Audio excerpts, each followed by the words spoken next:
Dan untuk membahas selengkapnya kami telah terhubung dengan pakar Artificial Intelligence atau AI, Teguh Prasetya. Selamat sore Pak Teguh. Selamat sore Mbak Diandra, rekan-rekan semuanya dan para pemirsa yang terhormat. Baik, Pak Teguh, sekarang semua orang ini kan sedang terpaku dengan AI. Sehebat apa Pak AI saat ini? Jadi dengan perkembangan AI yang terakhir Mbak, jadi kita melihat bahwasanya akurasi semakin meningkat karena semakin banyak data yang dikumpulkan dan bisa diolah oleh AI saat ini. Contohnya kemampuan untuk natural language processing ya, jadi untuk terhadap hal itu menerjemahkan bahasa itu sudah bisa akurat banget. Jadi parameternya udah triliunan saat ini, nulis kode, kemudian membuat gambar, membuat video itu semua juga sudah akurat, mendekati kemampuan yang bisa dilakukan oleh manusia. Kemudian untuk akurasi pengenalan wajah misalkan itu udah di atas 99% malah mereka bisa mengenali wajah kita atau wajah siapapun itu. Dari sisi kedokteran juga demikian. Kita melihat bahwasanya akurasi untuk memprediksi penyakit atau untuk bisa melakukan operasi malah itu juga bisa dikatakan bisa menjadi alat bantu bagi dokter ataupun bagi tenaga kesehatan yang ada. Baik, Pak Teguh, kalau kita lihat dengan perkembangan AI yang saat ini sudah semakin canggih begitu, ini apa yang perlu kita khawatirkan? Apakah AI ini akan kemudian menggeser sejumlah pekerjaan yang saat ini masih bisa dilakukan dengan manusia sendiri, tapi bisa bergeser dengan digantikan oleh AI? Nah, ini yang menarik sekali gitu ya. Kalau kita merefer ke perkiraannya, survei perkiraan yang dilakukan oleh McKinsey gitu ya, itu akan ada 800 juta pekerjaan yang akan terdampak dengan adanya perkembangan AI ini di tahun 2030. Yang kedua, yang harus kita lihat adalah misinformasi nih. Jadi karena AI ini basisnya data gitu ya, dan juga kadangkala kita dengan menggunakan deepfake saja gitu ya, itu kita akan sulit membedakan nih, karena makin realistisnya, sulit membedakan antara mana yang asli, mana yang dibuat gitu. Jadi ini juga tanpa melakukan forensik digital.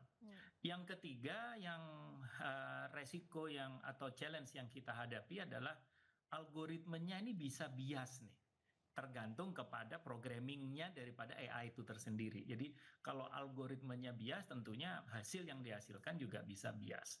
Jadi rasanya tiga hal besar itu yang harus kita hadapi dan resiko yang kita harus jawab ya. Karena bagaimanapun juga dengan adanya AI itu selain tadi resiko, tapi juga menimbulkan opportunity-opportunity yang nyata gitu. Baik, Pak Teguh, jika kita mengacu pada kasus pledoi Tom Lembong kemarin yang menyebut AI menyatakan dirinya tidak bersalah gitu.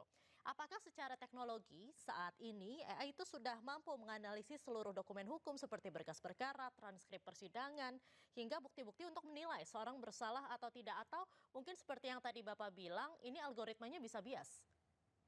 Jadi sangat tergantung juga kepada trainernya, Mbak. Jadi kan AI ini di-train gitu ya, di-train seperti apa. Itu juga akan menjadikan resultnya seperti apa. Rasanya kembali lagi, AI mengatakan tidak bersalah terhadap kasus hukum atau seseorang, rasanya itu kan bukan vonis ya, dan juga bukan bukti hukum. Jadi rasanya banyak sekali kelemahan-kelemahan untuk hal tersebut. Karena contohnya kan AI nggak bisa secara resmi gitu ya, mengatakan atau mengakses lah bukti-bukti tadi, rekaman, dokumen, saksi, dan segala macam. Yang kedua, AI sendiri kan sebenarnya tidak memiliki etika atau kesadaran hukum yang tertentu gitu. Bahkan kalau ditanya harus tanggung jawab gitu, itu juga dasar hukumnya nggak ada gitu saat ini. Sehingga rasanya kesimpulannya bahwa kalau itu digunakan untuk referensi saja gitu sebagai alat bantu, rasanya bisa-bisa saja, tapi tidak bisa juga dijadikan patokan satu-satunya dasar hukum atau landasan hukum yang sah, yang mengikat apalagi. Baik, Mungkin ya. itu jawabannya. Baik, jadi memang AI ini sebetulnya tidak bisa dijadikan sebagai satu-satunya jalan begitu ya Pak, karena kita ketahui juga AI ini kan tidak memiliki emosi, tidak punya empati dan juga hati nurani, karena hukum kan biasanya tidak hanya menilai dari dokumen-dokumen itu saja, tapi juga dari hati nurani. Tapi Pak Teguh, di masa depan sendiri ini ada kemungkinan tidak kita melihat AI ini bisa menjadi asisten hakim begitu di ruang sidang atau mungkin juga AI bisa menggantikan fungsi hakim dan jaksa mungkin di ruang sidang untuk kasus-kasus yang sederhana? Rasanya sebagai alat bantu untuk menganalisa, baik itu untuk penegak hukum ataupun untuk jaksa, untuk hakim, itu sangat bisa digunakan dan sangat membantu, mempercepat ya analisis dan juga mempercepat juga untuk bisa mengatakan bahwa ini tuh sebenarnya cenderungnya kemana. Karena AI itu juga bisa membuat perhitungan juga analisisnya, lebih cenderung kemana gitu dan lain sebagainya. Tentunya kalau lebih parah lagi kan bisa keliru juga. Sebenarnya AI juga bisa keliru.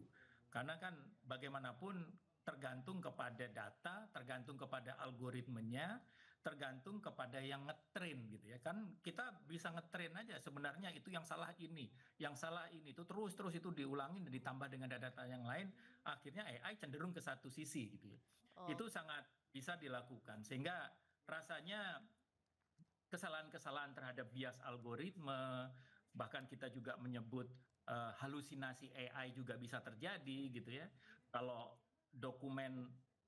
ternyata dokumennya mhm, yang dimasukkan itu dokumen yang palsu atau baik. dokumen yang sudah dimodifikasi sedemikian rupa dan Baik. juga bisa lebih contohnya lagi sudah ada real kasus juga kan Mhm, bahwasanya diagnosisnya bisa salah juga nih contohnya baik. yang dilakukan di kalangan medis ataupun di pengenalan wajah juga gitu. Baik, baik. Berarti tergantung prompt-nya yang kita tulis juga ya Pak Teguh ya. Baik, terima kasih banyak Pak Teguh sudah bergabung dengan iNews sore sore hari ini. Salam sehat selalu Pak Teguh. Sehat selalu.